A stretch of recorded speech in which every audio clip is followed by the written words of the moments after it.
Back in book 1 of Sailing Adrift, we completely refit our 1972 vintage sailboat in our driveway. And then we splashed it into the Columbia River. And guess what? It floats. So now we're gonna move aboard and live our lives on the water. Last week we slid like 400 pounds of chain down a ramp and onto our boat. And then we put our anchor together a couple of times. It's locked in. Yeah. Look at that. There we go.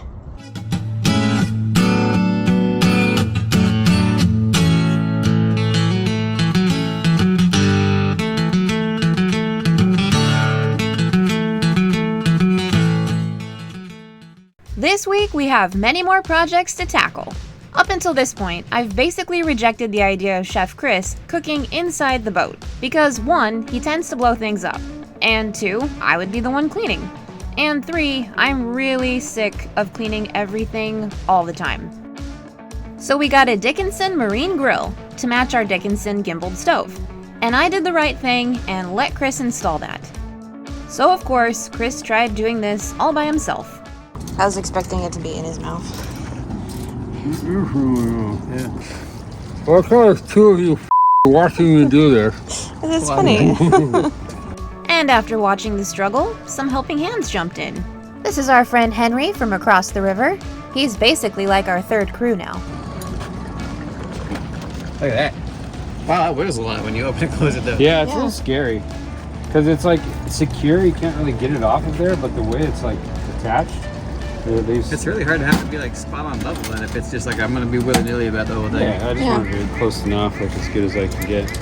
Here's a quick status update after 1 use. Why is it after 1 use does every interior of every barbecue look just disgusting, like it's been sitting in a yard for 6 years? Overall, very happy with the barbecue. It's the Spitfire from Dickinson. And we had some flank steak on it last night, so it's so shiny it blinds you. Everything worked great. It was kind of breezy too, and it worked like a champ. I give it 1 thumb up, only because my other one is holding my recording device. The weather turned on us pretty quickly, but we had to keep working on our outside projects. Oh gosh, all right, it is cold and miserable out here, but I finished this up. What is this? This is part of our railing system. In addition to the top rail, we have this extra Dyneema line for security. We've got this, it's fairly tight. I'm sure we're gonna have a little stretch in it, but we have plenty of room to keep tightening the turnbuckle. That is all solid. It goes all the way through all the stanchions and ends with this splice. So, there you go. One side down, one to go. And we also have this little side, and then I need to make a gate to close that off. This will be the gate for the swim ladder access. But for now, I'm gonna go inside and eat chicken noodle soup, because I made it. And it looks delicious and it's freaking cold. As you can see, Chef Chris is allowed to cook inside again. And here's some delicious meals he's prepared for us aboard.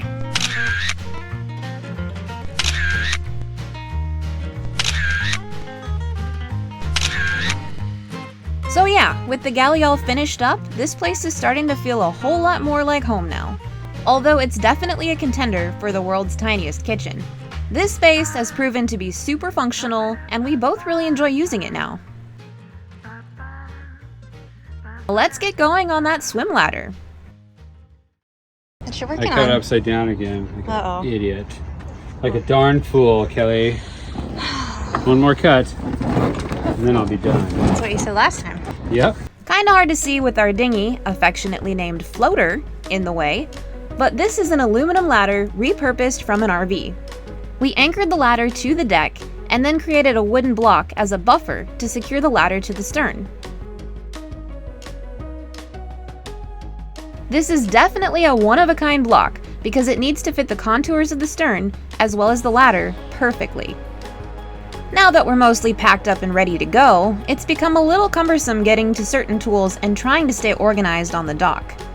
Between you and me, I'm pretty sure management was looking forward to our departure a long time ago. And I really can't blame them. I mean, look at this place. Good luck finding anything. It's total chaos. Does this work? Yeah, perfect. 1.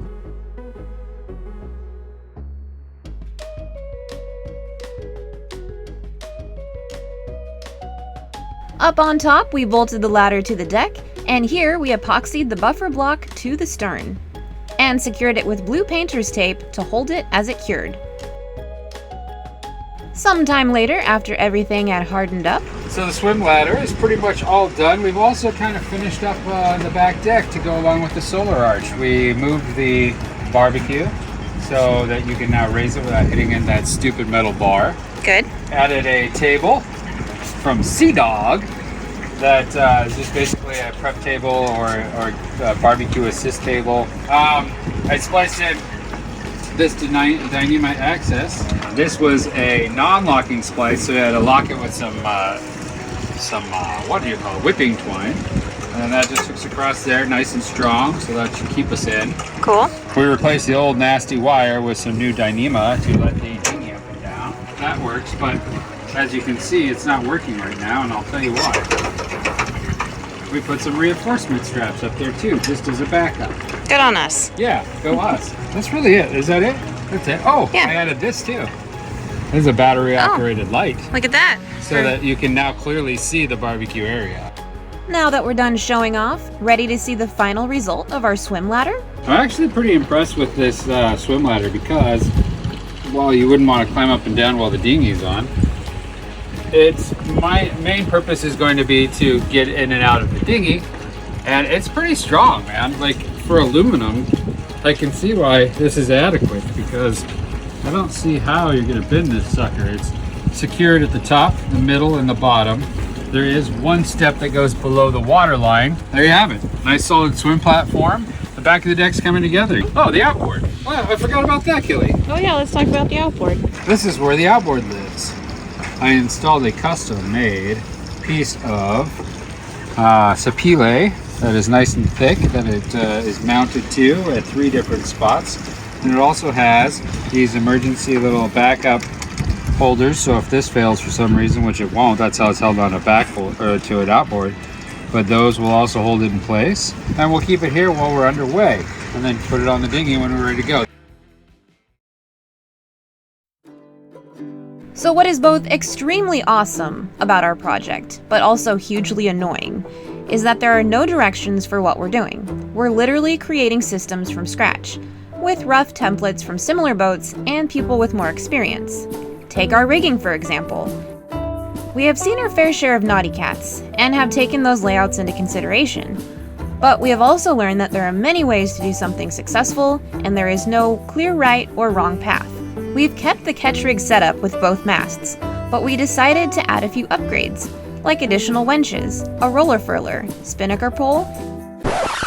Oh yeah, so this is what happens when you sell your car, leaving your husband stranded at home all day, right next to a chandlery. Nice to have a chandlery around the corner from the Marina. He makes an executive decision without you and buys a spinnaker pole. And they just happen to have a 15-foot spinnaker pole. And we're clearly, like, made of money. So, we got a spinnaker pole. But don't worry guys, it was a screamin' deal. We're pretty much all set up. Except the fact that we don't have a sail for it. Stay tuned, I'm sure we'll get one before I know it. Anyway, moving on to the next project, we decided to replace the Traveler. What is a Traveler? A Traveler is part of the rigging that provides a moving attachment for a rope, sail, or halyard to a fixed part of the vessel. Now, take one of the Traveler totally sucked. I can't even show it on film because the aftermath was so incredibly catastrophic and awful. The car contained just over 1 million little ball bearings that shot all over the deck while unpacking, no warning label or anything. And then when we contacted customer service, who may or may not have been French, they were complete buttholes about it. All right, So this is take 2 of the Traveler. see if we can do it. It's missing a shackle. Planning to carefully slide this track into that track and seamlessly transfer the ball bearings and all. Hear that? Yeah, Yeah, that's delightful. some slick action. Yeesh. My heart is thumping, Kelly. This is nerve-wracking. Okay. Well, here's the problem. It's not just simple. Because this is set up like the other one and it needs to go this way. Oh. Which means we have to take this off, which means I need Allen wrenches, which are actually conveniently right there. Can you just hold this?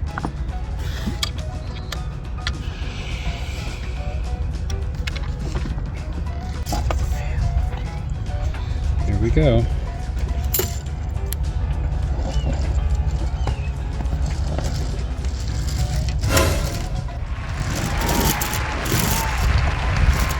Okay, so far so good. Okay, what's next? Please hold. It's like advanced Legos. Yeah, with no instructions. It's so easy, anyone can figure it out, Kelly. That's what the French think. Mm-hmm. There, any fool can do it. You want to buy a rifle? Only been dropped once. Why do you put the butyl under there? Well, Kelly, it keeps water out. But there, I think we officially have installed this. Now we have to package it up and send the other one back. Cool. Suckers. On to the next project.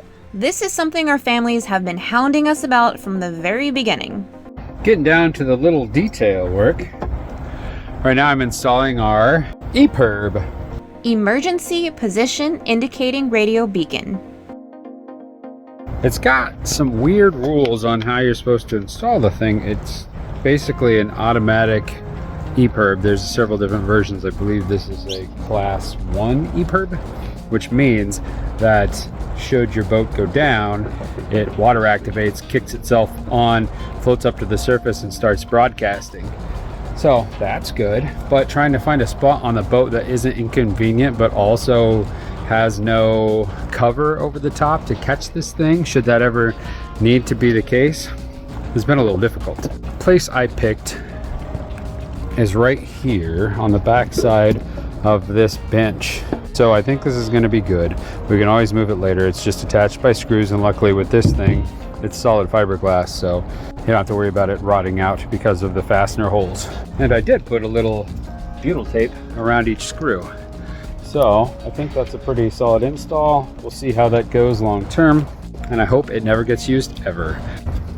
A little bit about the EPIRB. It's an Ocean Signal product. We bought a bunch of stuff from them, including the man overboard life vest. But it's basically this thing that if you fall in the water, it automatically activates when your life vest inflates and tells the boat where you are through the AIS system, and any other boats in the area that are accessible by AIS, you pop up as a man overboard. So that thing's pretty cool. Obviously, it's been an adjustment living aboard. We now pay attention to weird things, especially at night, like wind speed, and trying to decipher all the foreign sounds around us. Kelly and I just got back to the boat. This is crazy because it's not super windy. It's like 10 knots of wind going through the marina, but can you hear that? It's like howly, but it's not that bad. I mean, like, look at the paper towels blow. Oh gosh. What do you think there, Kelly? Oh wow, I was gonna take my shirt off. Yeah, take your shirt off real quick. That's no big deal. Get my pajamas. Let's see what the wind is. 18 knots. It's quite a bit. I mean, it is, but it's not like, it's like scary sounding outside. Yeah, it is. But you walk around and it's not that bad. Like, you can hear halyards, but that's it. Listen to that, Kelly. Like, this shouldn't be this loud. It's not that windy. But it's not. 18 knots is like prime sailing conditions. We don't, but we know the theoretical of it. Okay. Like that, babe. Like what? Like we know. But we do. Like, it's not like, it's statistically very simple to look up what are prime sailing conditions wind-wise, and then like see the answer. Vesper Cortex. Why is the door open? Because I wanted to hear it. Well, that's it for this week's video. We'll keep plugging away and waiting for a weather window so we can get the heck out of Dodge and back into the sunshine. These people need to secure their halyards.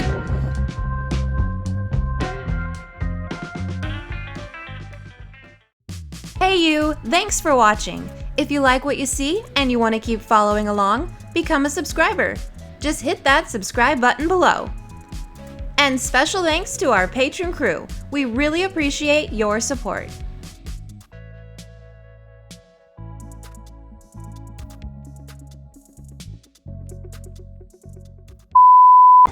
That's pretty freaking rock star. Try that. I don't want to do that. Yeah. But it's not going to be easy. It's going to be like one of these things where you got to get your foot clear by your head. But it goes boom. Yep. Gone forever. Boom.